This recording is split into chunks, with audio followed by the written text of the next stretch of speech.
Test, test.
Medford City Council Committee of the Whole, March 24th, 2026 is called to order. Mr. Clerk, please call the roll. Councilor Callahan. Councilor Lemming. Present. Councilor Mullane. Present. Councilor Scarpelli. He may be Councilor present. His iPhone. Is that you, George? It is. Councilor Singh. Vice President Lazaro. And President Beers. Present, 7 present, none absent. The meeting is called to order. Action and discussion items 26061 offered by President Bears. Annual budget process for fiscal year 27, City Council recommendations to the mayor. Be it resolved by the Medford City Council that based on the budget ordinance and discussions with the administration, the City Council and City Administration will follow the following budget schedule for the fiscal year 2027 city budget. That's a typo. By March 11th, 2026, City Councilors submit individual budget recommendations for consideration in Committee of the Whole. Tuesday, March 24th, 2026 at 6 p.m., City Council Committee of the Whole meeting to discuss council budget recommendations. 7 p.m., regular meeting to submit collective recommendation to the mayor. April 8th, 2025 at 6 p.m., joint meeting of the City Council and School Committee to receive a financial update and discuss the fiscal 27 budget process. From April 15th to May 15th, City Council will hold preliminary budget meetings with department heads, and by Friday, May 31st, the mayor will submit the comprehensive budget proposal to the City Council. And there's a draft schedule for preliminary budget meetings on April 15th, April 21st, April 28th, April 29th, May 5th, May 6th, and May 12th. We likely will not use, there might be one more date on there, and May 13th. We likely will not use all of those dates, but they are available, and we'll kind of try to schedule with the departments and hopefully whittle that down a little bit. I know that councilors submitted a number of recommendations, so I want to go around, let people talk about what they've recommended. Councilor Scarpelli has sent something as well. It didn't make it into the packet, so I can read that or recognize him during the go around, and then we should talk about our collective recommendations, and I kind of have collated some of it. I'm going to go over what we recommended last year, what ended up getting funded and what didn't, and then we can make amendments to our recommendations. I think some of them, at least in my mind, are continuing from last year. So with that, I will recognize members of the council. Whoever wants to go first. Council Vice President Lazaro. Thank you. I'll go first. I'll break the seal. I have only a few recommendations for this year myself. I'm eager to see what is brought forward by each of the departments. This year we'll have meetings with each of the department heads like we did last year. Hopefully not all at the end. But the things that I wanted to bring forward were a few things that were mostly holdovers from last year that didn't get funded.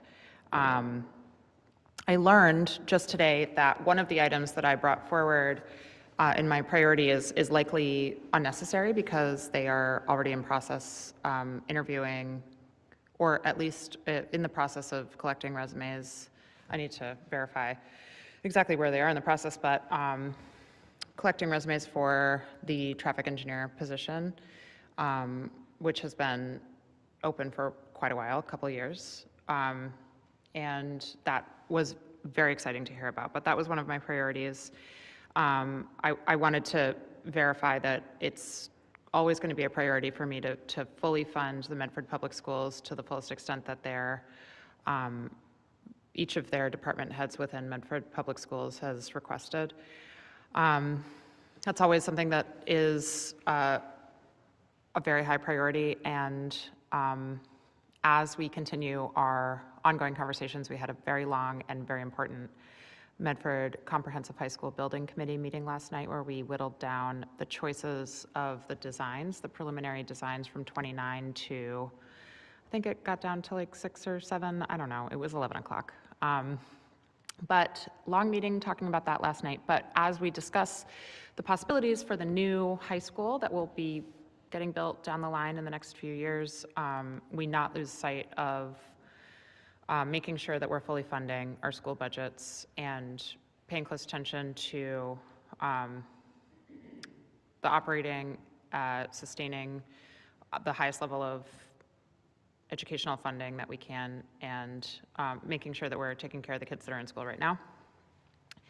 And I wanted to make sure also that we took another look at the part-time librarians at the beautiful Medford Public Library. Last year, we did not do the increase in their hourly wage per the request of the library board. And I think we should look at that again. It's not a large budget item, but we require that those employees have a master's degree. And I think we paid them something like $19 an hour, or something really, really low. And I think they should be paid an amount of money commensurate with their experience and their education and the work that they're doing and how important it is. And it's important to retain good people at the library so they don't get drawn away to other libraries in surrounding communities. So those are my priorities. There are some other things in other departments that I think are also critically important, but I didn't happen to highlight them. But my colleagues have highlighted them. I think those are also important, and I appreciate that we've brought all these issues forward. And I look forward to supporting many of those as well. Thank you. Thank you, Vice President Lazaro. Councilor Lemming. Thank you, Council President Bears. Some of my budget items are pretty simple. I submitted 4 main ones. The first is funding for a dive team for the Medford Fire Department. Councilor Singh and I met with some members of Local 1032, and I understand that there is a bit of a disagreement on the necessity for this between the union and the chief, but it's my understanding that most folks still feel that a dive team and training for a dive team is very necessary within the fire department. So I would like to advocate that be fully funded. I imagine that some of the initial equipment would be a free cash allocation instead of a continuing budget item, but some budget for continued year-to-year trainings would be appropriate.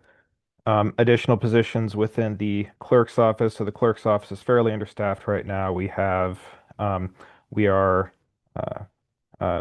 This council is interviewing candidates. I'm not really involved in that process, but I am aware that we need to have additional positions in order to not only handle the day-to-day workloads in the clerk's office, but also to handle some of the longer term projects like the very large backlog of uncodified ordinances, particularly since we don't exactly have the support of a city solicitor at this point to help out with that. The two remaining ones have to do with additional planning positions within the Office of Planning, Development, and Sustainability, as well as engineering.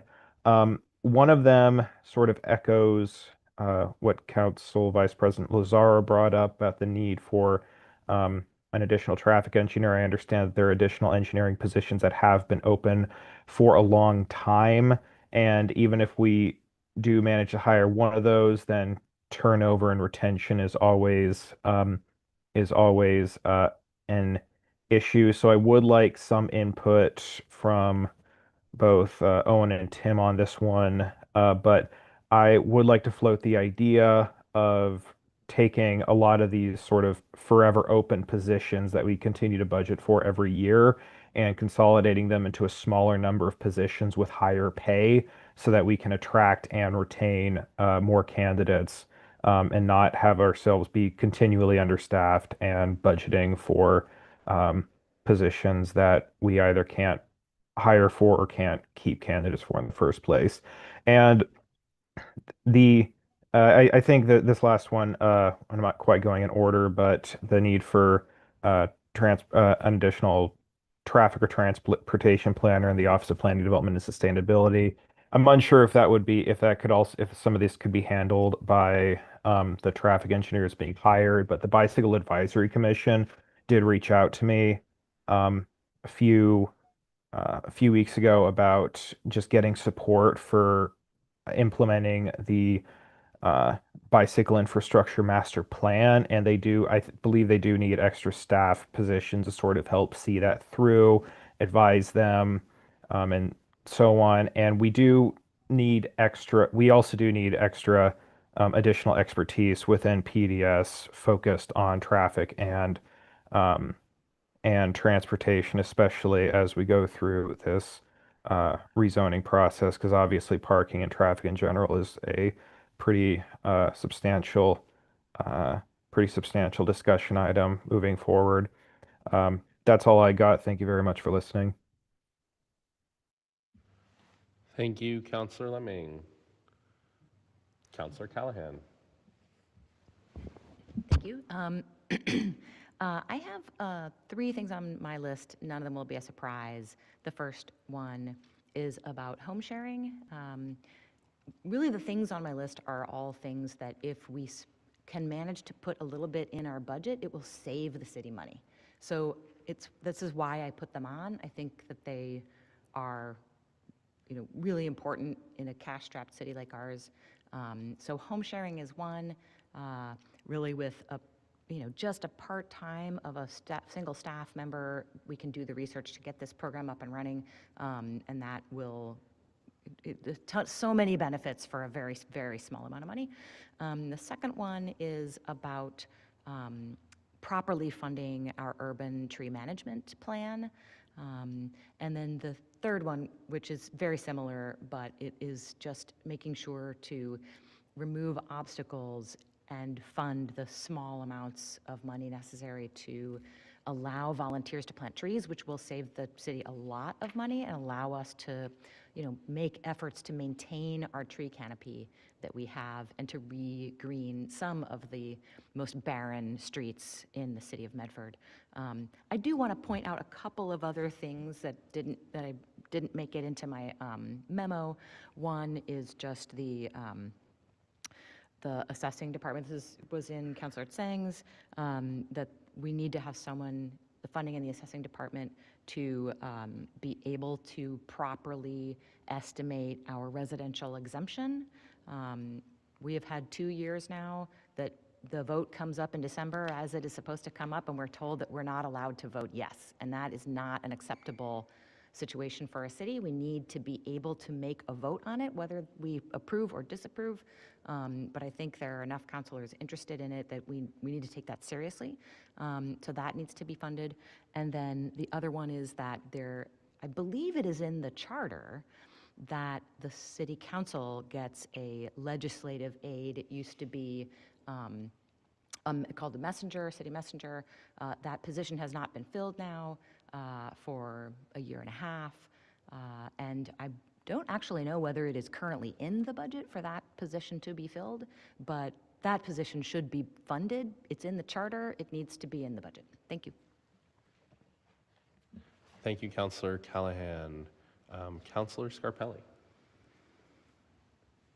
Thank you, Council Beers, President Beers. I appreciate everybody's hard work and input. I think that some of the low-hanging fruit that we talked about that I read in the packet. I think that important initiatives. I think the Medford Family Network. I know that my colleagues have put that forward, and we know that they're losing some vital funding, and making sure that the Medford Family Network is fully funded is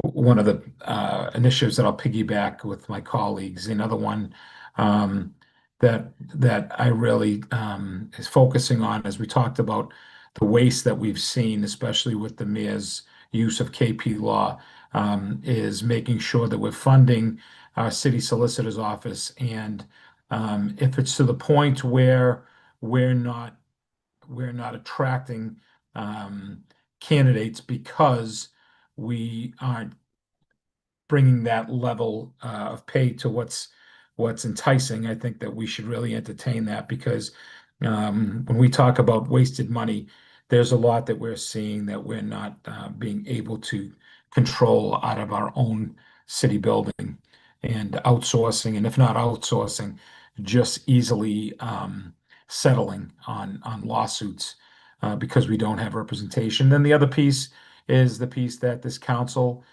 truly can't work fully in compliant, because we don't have the avenue to a city solicitor as needed in most every community in the Commonwealth. The other, to piggyback for what we talked about, I think that my ask in the assessor's office not only goes in hand with Council Seng has put forth, but also Council Callahan just reiterated, but also the fact that I know that I've been in discussions and looking into the process of making sure that we have that the office fully staffed, and that we have avenues in place as we move forward with the new high school. Last night's meeting was very interesting. It was very important. I'm very excited. I think that we're on the right path. I know that School Committee Chair Jenny Graham is doing a great job moving things along and getting the information out, but we also know that the unknown will hit many families, especially our most vulnerable. So I want to make sure that we have that office funded so we can find avenues to support our most vulnerable members of our community, especially as we move forward to a debt exclusion for a high school that we definitely need. So, and the third initiative that I'll put forward is something that we talked about last year, and we'll talk about it later on in the city council, in our city council meeting, have a resolution in, is really funding and looking to fund the inclusionary specialist. And that position was asked for a year ago, and we really haven't gotten much information back from administration.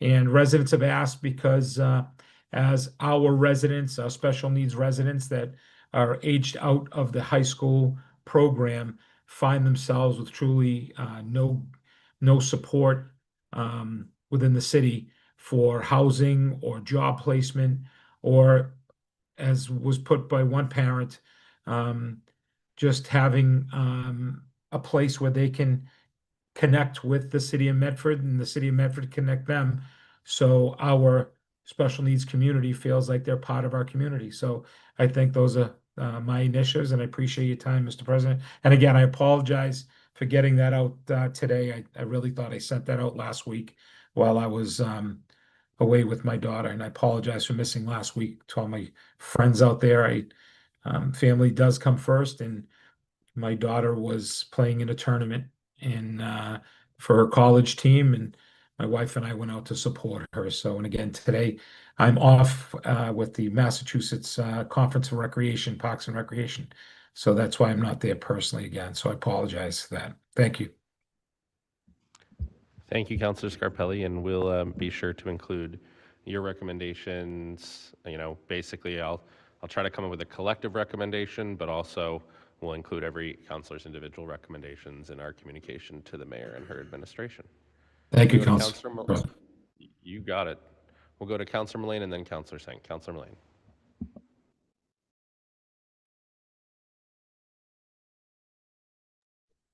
Thank you. So I basically, when I was looking at this, tried to put it in 3 different types of categories. And for me, this is a lot of what I heard when I was speaking with constituents, when I was reviewing some of the past budgets and when some of the different departments had for some of their fiscal year goals. So the first area is obviously looking at the city's infrastructure and providing any kind of funding support for increased funding for our roads and sidewalks and pothole repair, and improving signage and crosswalks, as well as trying to provide extra support, especially as we've had these huge snowstorms that came through, and being able to provide more funding to DPW around addressing some of the snow removal and plowing needs. I was also looking at increasing some of our city services, and I know some of my other fellow counselors have mentioned some of these areas as well. But certainly the library, I think, serves as such a great hub. So much outreach, community outreach happens there as well, and being able to provide them the support they need, both for librarian salaries as well as providing some of the additional support for the great outreach that they're doing as well. Looking for more continued investment for our arts and culture programming, looking at the Affordable Housing Trust and any other ways that we can look at providing funding and support around affordable housing solutions in Medford, more outreach efforts and supports for our seniors, and really looking at additional type of budgetary support around mental health services and providing additional trained staff and clinicians in there.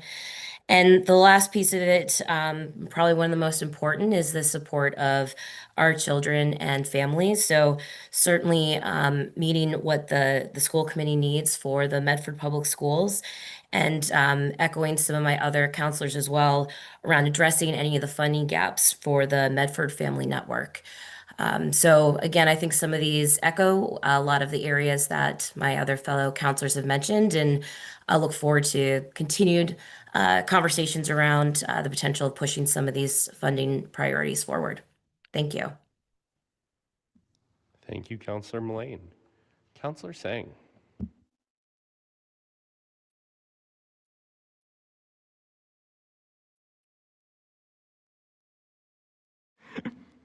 Thank you.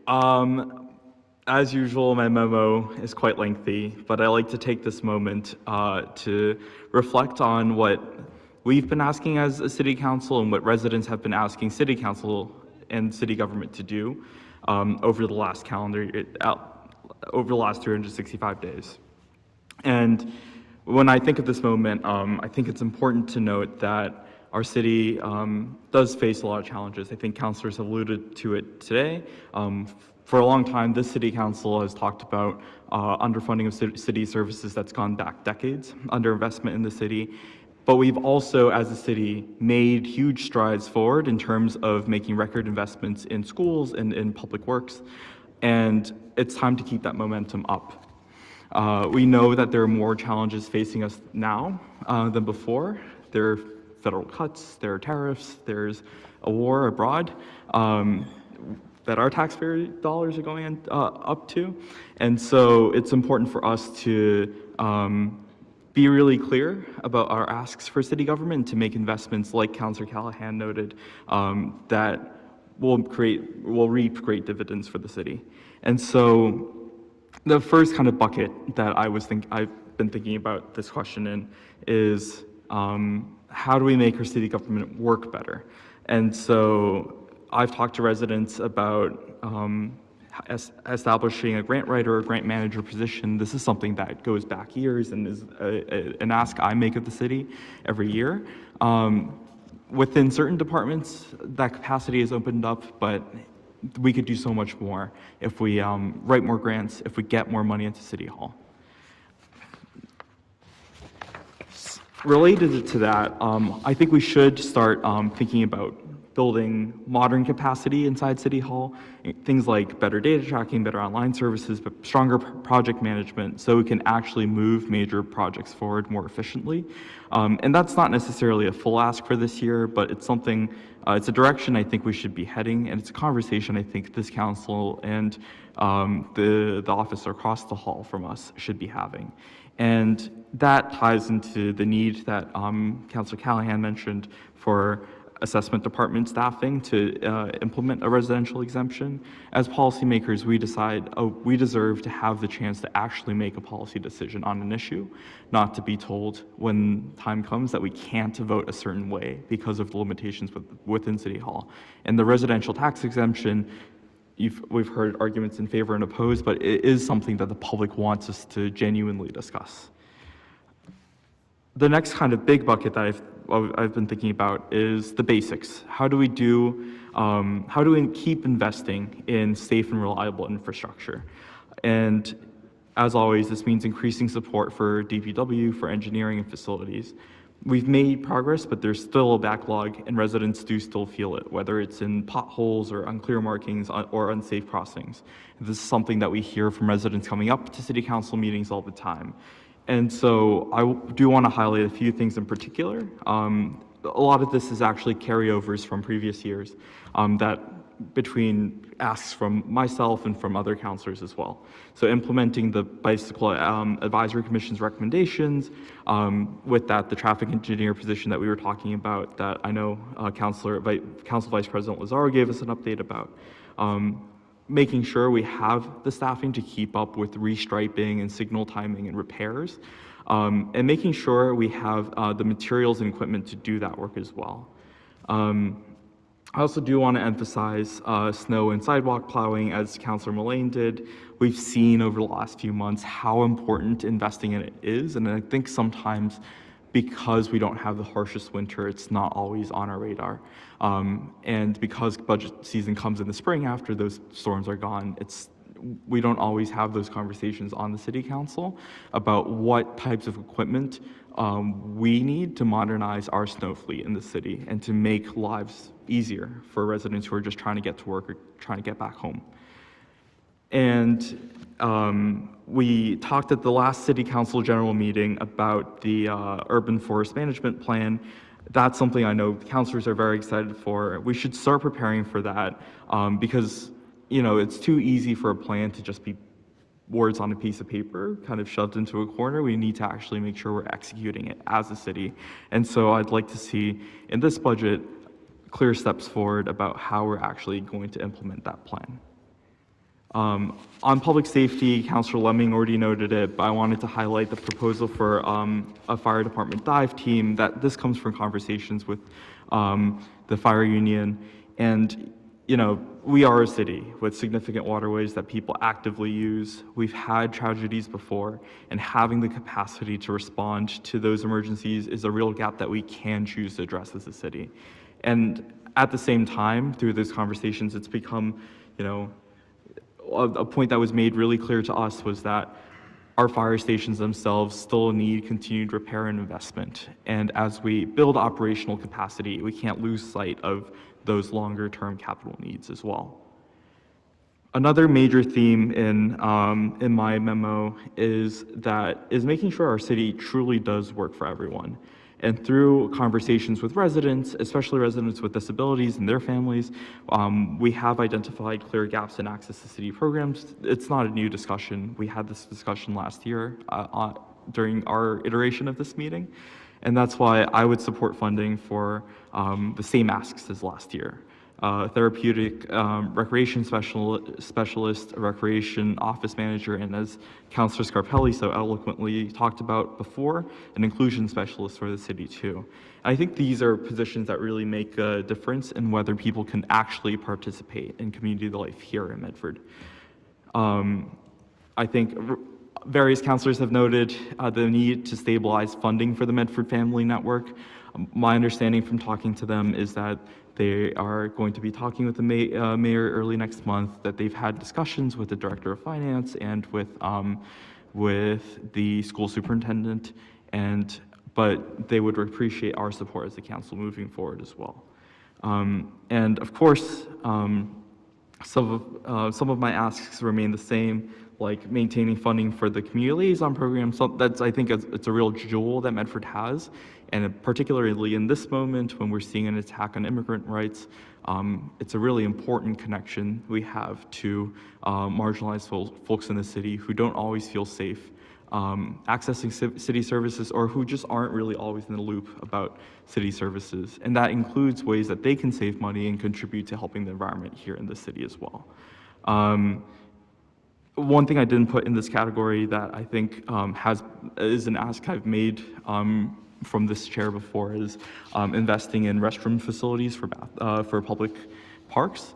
That's something I would like to add to this list, because it's something that, you know, it's just about accessibility, it's about inclusion in the city. You can't control when you need to use the restroom, and for so many people, that's a worry when they go to our parks, when their kids go to the parks to play. And it's also costing community leagues a lot of money. For example, for folks who are playing softball in the city, they're paying for porta potties to be put at each park during their practices. And that costs them thousands of dollars as well. And that's something that I think city government should take the responsibility of standing up to pay. And the very last thing I wanted to talk about is just the civic fabric of our city. This is where things like local arts funding comes in. We know that there's demand. Over 60% of proposals of public art proposals went unfunded last cycle, and that's from Medford artists. And a relatively modest investment can support programming that brings people together and activates our public spaces as well. And in order to facilitate and coordinate that work, reestablishing a cultural affairs position would be really helpful. I think there are also small ways that we can increase placemaking in our city. Municipalities around us have been piloting really small grants, $25,000, $50,000, some even smaller. Some are just grants of $5,000 to basically throw neighborhood events, invest in community gardens and murals, and these sources of funding really give residents a hand in shaping their surroundings. And so I'll close with this. I think a big thing that I've been pondering, I've pondered over a long time, but I think especially recently, is that folks really, I think nationally and internationally, feel like they're losing the ability to write their own stories, to have a say in their government, especially with, you know, certain political actors acting the way that they do. But Medford has a chance to be better, and Medford has a chance to give folks a hand in writing that story. And so the investments we make are focused, I think, and I think have generally been focused on increasing the stability in people's lives, making sure that they feel safe and stable calling Medford home, and that they have a role in their community that they live in. And my last kind of general suggestion, this isn't a budget suggestion, but like the years past, I think it'd be helpful to put out a public budget input forum as well, to get resident feedback directly about what they want to see in this year's budget. And one last note, I noted this in the very beginning of the memo, which is why it slipped my mind, but as always, public school funding is the reason why I got into this in the first place. It's, I think, a major issue for parents and for residents who aren't parents in Medford. And I think committing to the school committee's full ask will be really important in making sure that we are investing in our future. Thank you. Thank you, Councillor Singh. All right. Great job, everybody. I didn't write any, so I'm the one who didn't turn in my homework this time. I certainly have some priorities, and I will, draft up our collective recommendations, but I did take a look at what everybody sent, and I do have kind of an updated document for this year, somewhat based on the document that we sent last year that kind of we boiled our stuff down to 5, 6 kind of ongoing expenditures and some one-time projects. So I'm just going to do a quick summary of where we landed there. So in the one-time expenditures, we had called for nexus studies for inclusionary zoning, linkage fees, and transportation demand management. And we also asked for one-time funds for the planning to update our city's financial software. And as folks know, we did meet on, I believe on both of those, certainly on the financial software, we had a meeting and that is moving forward. So that is a budget recommendation that we put forward and had been putting forward for years that is moving ahead. I think that's going to be a huge improvement for our city team and for the public, being able to better understand more quickly and easily the places that the city's funds are going to and what programs they're supporting. In terms of the studies, the linkage fee study is certainly going forward. I need to confer with Planning Development and Sustainability to understand if that study that is ongoing can inform also updates for inclusionary zoning and transportation demand management. I think our understanding last year was that a single economic impact study could support all three of those. So of course, those are hugely important for affordable housing, as well as ensuring that we're having the proper development impact and linkage fees, revenue coming into the city for new developments. And then we had our ongoing expenses. The number one, and it seems to me from everybody's documents, that's the number one this year as well, is maintaining level service funding for our Medford Public Schools and our city departments.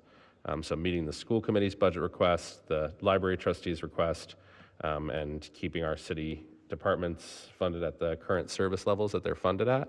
Last year, we mentioned specifically community liaisons, translation services, rodent control, and grant-funded positions in planning, development, sustainability, and health. I think all of that came up again, and I also saw in Councilor Mullane's specifically around mental health services being another kind of call-out item that was, I think those were the things that we perceived to be at risk in the last budget. So that seems to be number one. It seems to me that that's going to stay probably as number one in every budget recommendation this council ever sends to any mayor, as don't cut our city employees and the public services that our city relies on. And then we had a few of new ongoing expenditures. So increasing funding for the assessing department to implement our residential exemption. That seems to be continuing to be a major priority for us. It's certainly as we move towards a significant debt exclusion to fund a new Medford High School project, that becomes even more important than ever. And I noticed that Councilor Scarpelli's recommendation also had staff support for also our seniors and those who are most vulnerable around taxation. And I think that would fall in here if we're having the staff in the assessing department to do residential exemption and process those applications. Also, them being able to support seniors, veterans, people with disabilities, and others who need to access the other tax exemptions that are available. Seems to be something that can be pretty easily included there.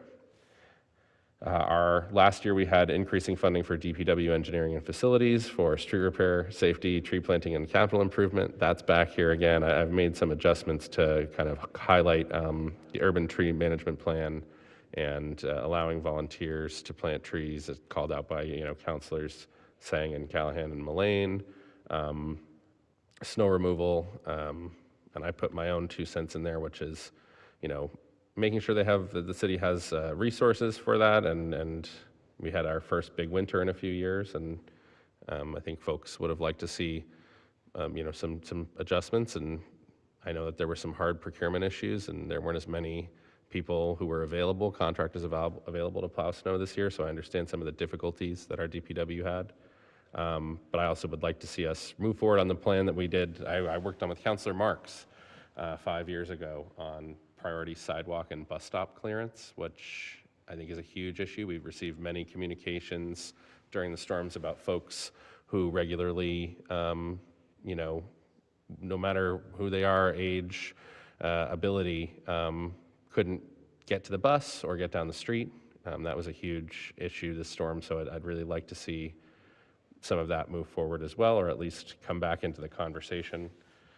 We had, again, the therapeutic recreation specialist, inclusion specialist, office manager, so those were in there last year and still need to move ahead. We had dive team, which came up again, and then we had several items that weren't included in the last budget. Several of them were things that just one counselor brought up, and we are going to attach everybody's recommendations, so those will go to the mayor, but there were 4 that came up multiple times from multiple counselors, and that was library staff and part-time librarian pay, the Medford Family Network funding gap. I'm including city messenger and council assistant. I'll get to that in a minute because I do have kind of an update on that. And arts and culture organizations and funding support for arts and culture organizations. So those seem to be the 4 new items. And Councilor Scarpelli also mentioned the city solicitor position. We did get the increased funding in the budget. We had a solicitor for 6 months. We don't have a solicitor anymore. Is that a funding issue or another issue? I think is really, I think that's a discussion that we all need to have and that maybe people watching at home need to have. But that maybe is something we want to include again. So just wanted to go over that. And on the city messenger / council assistant, Councilor Mullane has been working on that. And I have been working on that. Rich and I and Vice President Lazaro, we updated our budget to include funding for that at I think a 18.5, 19-hour position at a relatively good rate of pay. They might make more than all of us. So that is something that we put into the legislative budget to submit to the mayor. We'd be, hearing that back from the 2 of us as the department heads on that during that process. Well, I don't think we know yet if we haven't received like the communication on. We haven't gotten back the comments yet on that one. Councilor Mullane also has worked up based on some drafts that the acting clerk and former clerk developed the job description, the updated job description for this role. Councilor Mullane has worked on that and is trying to schedule a meeting with the administration. So I'm really hoping we can finally get that important position filled and supporting the council and supporting our acting clerk and clerk's team.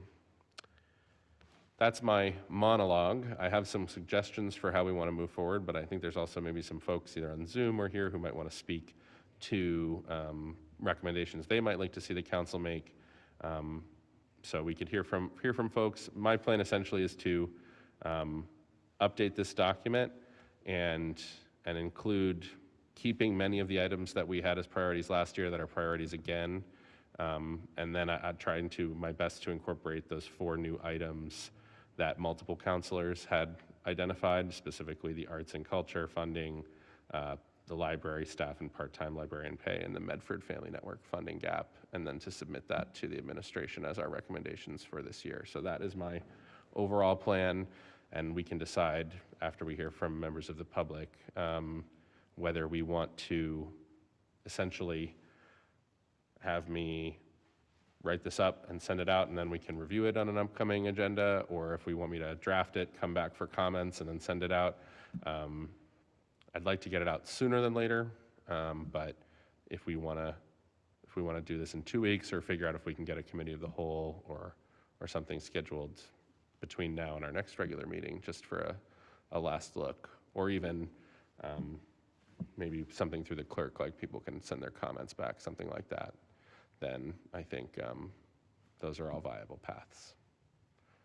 So any questions on anything that I just said before we go to members of the public who would want to speak on the council's budget recommendations for the fiscal 27 city budget?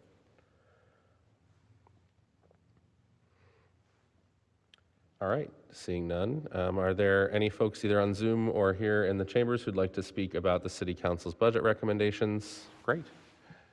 You can line up at the podium or raise your hand on Zoom. Name and address for the record, please. Thank you, Ken Kraus, 50 Mystic Street. First, I'd like to thank the council for the last several years, their efforts to engage this body in the process, which is something that wasn't the case before. And as a result of your engagement, that allows the public and residents and taxpayers to be engaged. So thank you. I think everything that's been presented, I would support. So thank you for your thoughtful suggestions. There are two things I do want to specifically mention my support for, and that is the grant writer position and the reestablishment of the cultural affairs staff position. I've been the Friends of Chevalier Auditorium grants manager for about 10 years, so I've worked on writing and managing grants that we've applied for, and also helped assemble the applications that the city has successfully got, particularly for Chevalier Theater. The city does have staff people working on this. Laurel Siegel, who primarily works on the CDGB grants, and Michael Roberts, who does a lot with federal grants and casino mitigation fund grants, but they will tell you that much more help is needed on the grant writing and management process. It's a long one. Looking for opportunities, putting together the application, reporting requirements that staff has to do afterward. It's a never-ending job. Just for an example, the Chevalier Commission is working now on potentially a grant application to modify some of the balcony seats. And it's going to be about a year-long process going toward potential application for the Cultural Facilities Fund in December. So these are ongoing long processes to assemble everything. Lots of times these are competitive grants, so you really need to have everything in order to make a strong case for your grant. And now more than ever, with the financial challenges of the city, no stone should be left unturned to look for grant opportunities, and I think it'll pay off by having somebody in this position. On the cultural affairs position that we previously had several years ago, for about 10 years, I managed the arts calendar for Cachet for Medford, and the growth was very impressive over about 10 years. We went from initially about 400 events in the city in 2014 to about 2,400 last year. So I think that's a statement that the city, the community values the arts and cultural activities that are offered as a asset to the quality of life here. Medford has become a destination also for arts and cultural events that it wasn't necessarily before, and so there's economic benefits to that. One of the things the arts and cultural liaison can do is improve the process. Right now, if somebody from the community or an artist wants to rent the Condon Shell, they have to go to the recreation department to make that application. If they're interested in using the high school or middle school theater, they go to the director of the community schools. If they want to look into using Chevalier Theater, they have to go through the mayor's office to get approval, then go to the management company.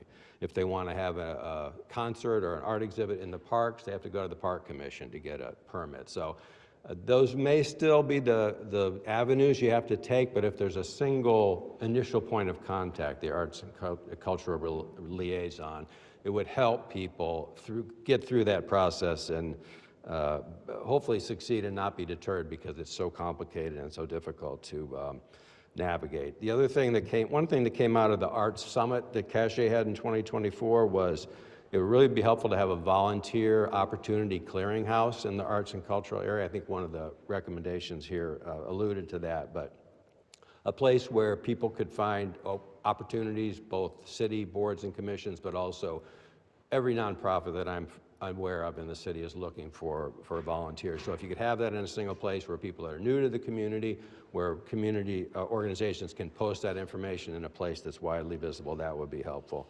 We could also provide support for city events. We have a lot of fabulous events in our town that pretty much came about and are managed by volunteer residents. Porch Fest, West Medford Open Studios, now going to be Medford Open Studios, Sarah Bradley Fulton Day. All these things were largely created and maintained by residents. So if the city can get involved there and provide some more support, that will make them stronger and also make them more sustainable because, volunteers come and go, residents come and go, and it's hard to maintain things just with volunteer efforts. So again, thanks for the opportunity to be engaged in the process, and if there's anything that the Friends of Chevalier or other arts organizations can do to help support these recommendations, you know where to get in touch with us.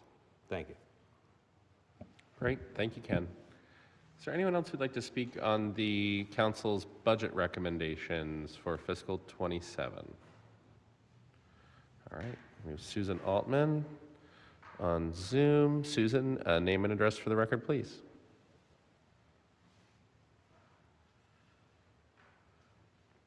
Hi, Susan Altman.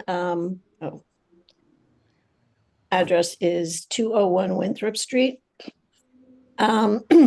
I would like to echo everything that Ken Kraus just said. I don't need to repeat any of that, but everything he said was spot on. I also want to thank the council again for engaging us in this process, and particularly would like to call out councilors Sang, Mullane, and Bears for their support of arts and culture funding for the city.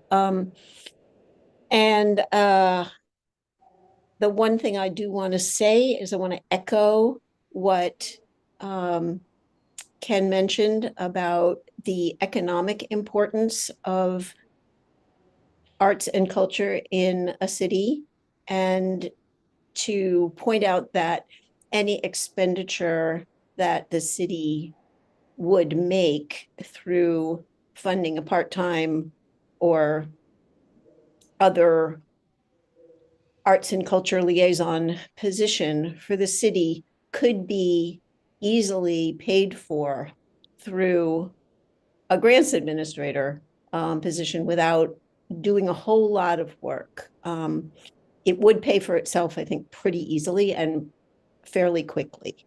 So I would like to sort of reiterate the importance of that position and the fact that it's a pretty easy ask in terms of the budget.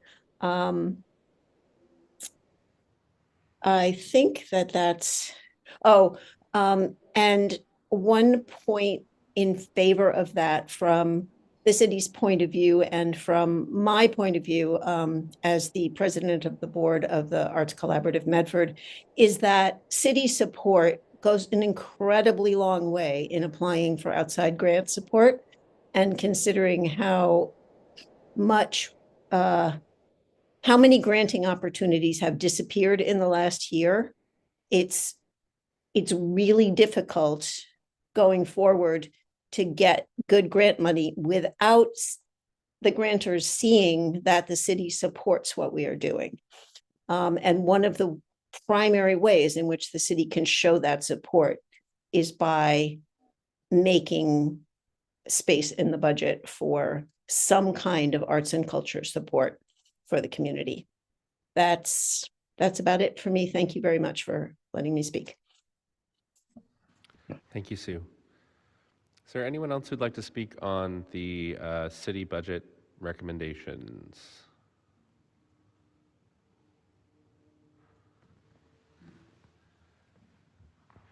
Awesome. Name and address for the record, please, and you'll have 3 minutes. Good evening. My name's Matt Wilson. I live at 160 Plaisted Road, and I really appreciate this hearing tonight and seeing all the challenges that you all face with limited resources and all the needs of the community.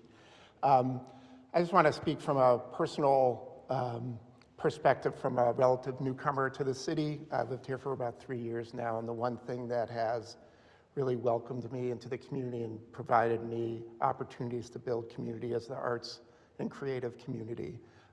It's a place where folks can go and meet. The Arts Collaborative Medford is a great third space that provides not only meeting space for the arts community, but a number of other groups work there. And when you look at other cities across Massachusetts, more and more are now providing staff folks in City Hall to provide this and facilitate all the great work that the dozens of artists here in Medford are doing. So to me, it's a great investment to tap into the real impressive creative community here in Medford, which not only brings joy to a lot of folks, but provides opportunity for community. So I appreciate the proposals of having a position here in City Hall and also increasing money to provide artists with the small amounts of money to be able to do their work. So thanks for your consideration for that. Thank you so much. All right. Is this about the city budget recommendations? It has to do with money, yes, budgets. Okay. We're in a 6 p.m. committee of the whole meeting. We have a regular meeting at 7 p.m., which is on like a specific topic we've been talking about since 6 p.m. But we'll have another meeting that's going to start a little late. So that would be the regular meeting. If you were coming for the 7 o'clock meeting, you will have an opportunity to speak. And that's our full meeting. This is a kind of a committee meeting on documents we've been talking about for about an hour. But you're welcome to speak now if you'd like it. If you'd like, yeah, sure. Just give your name and address for the record, please. My name is Leslie Fenton. My address is 9 Woodland Avenue. And I am here because I'm really angry. I'm angry because this city is letting thousands of dollars go to waste. And I'll tell you why. I emailed you. You probably didn't even see it.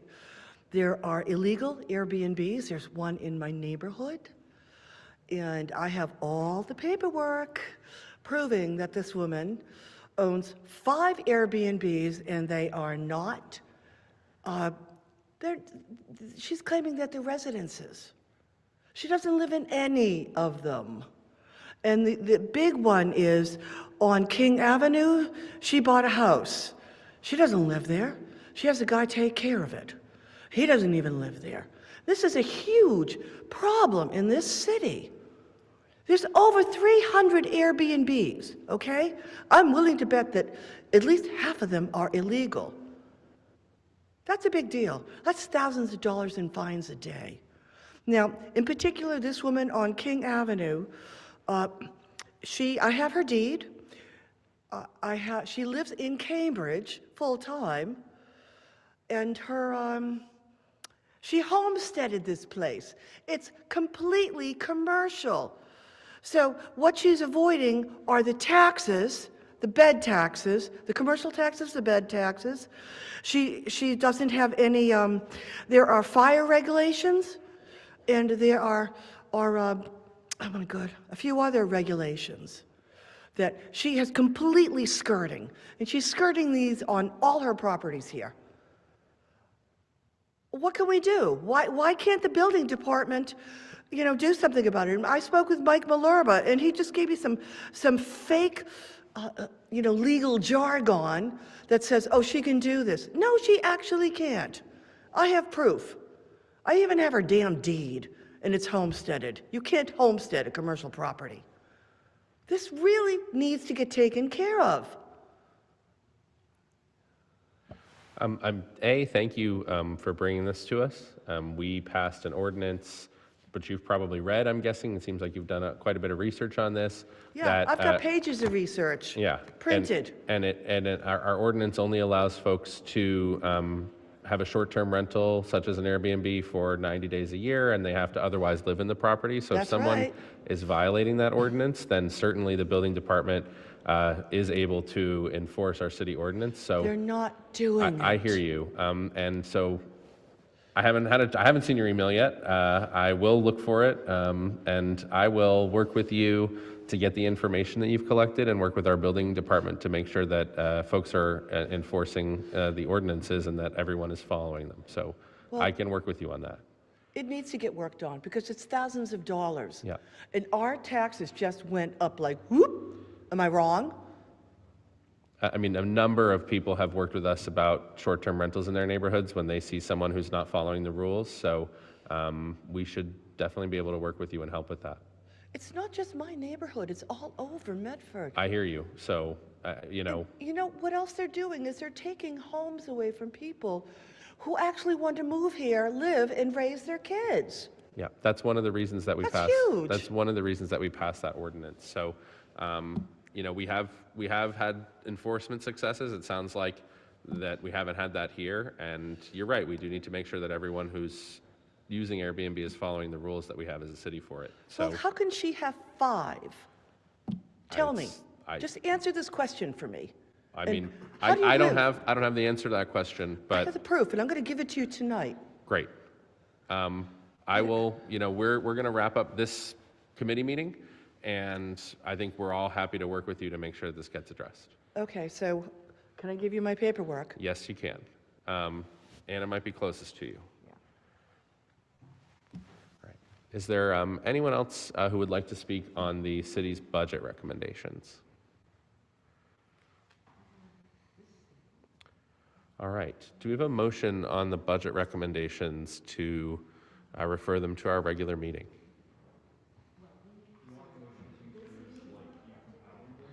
I think we can actually make that decision at the next meeting. All right. On the motion of Councilor Singh to refer to our regular meeting, seconded by Vice President Lazaro, Mr. Clerk, please call the roll.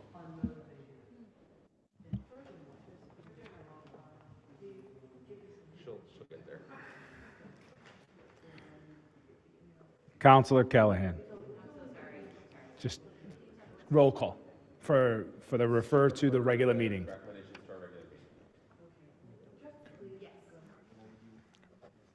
Counselor Lemming. Yes. Counselor Maline. Yes. Counselor Scarpelli. Yes. Counselor Singh. Yes. Vice President Lazaro. President Beers. Yes. 7 affirmative, none the negative, the motion passes. We have it in writing.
No, I should mute that.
Yeah. You can ask me. Counselor Lemming. Recording in progress. Yes. Go ahead.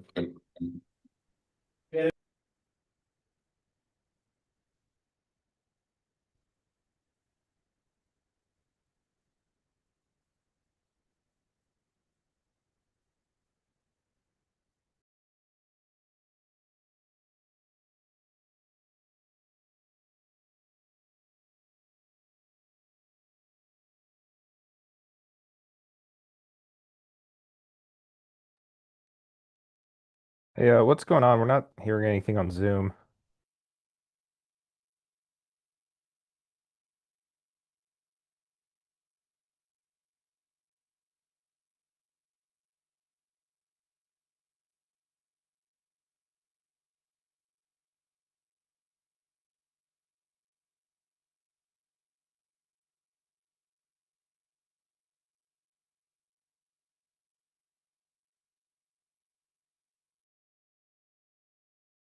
Okay.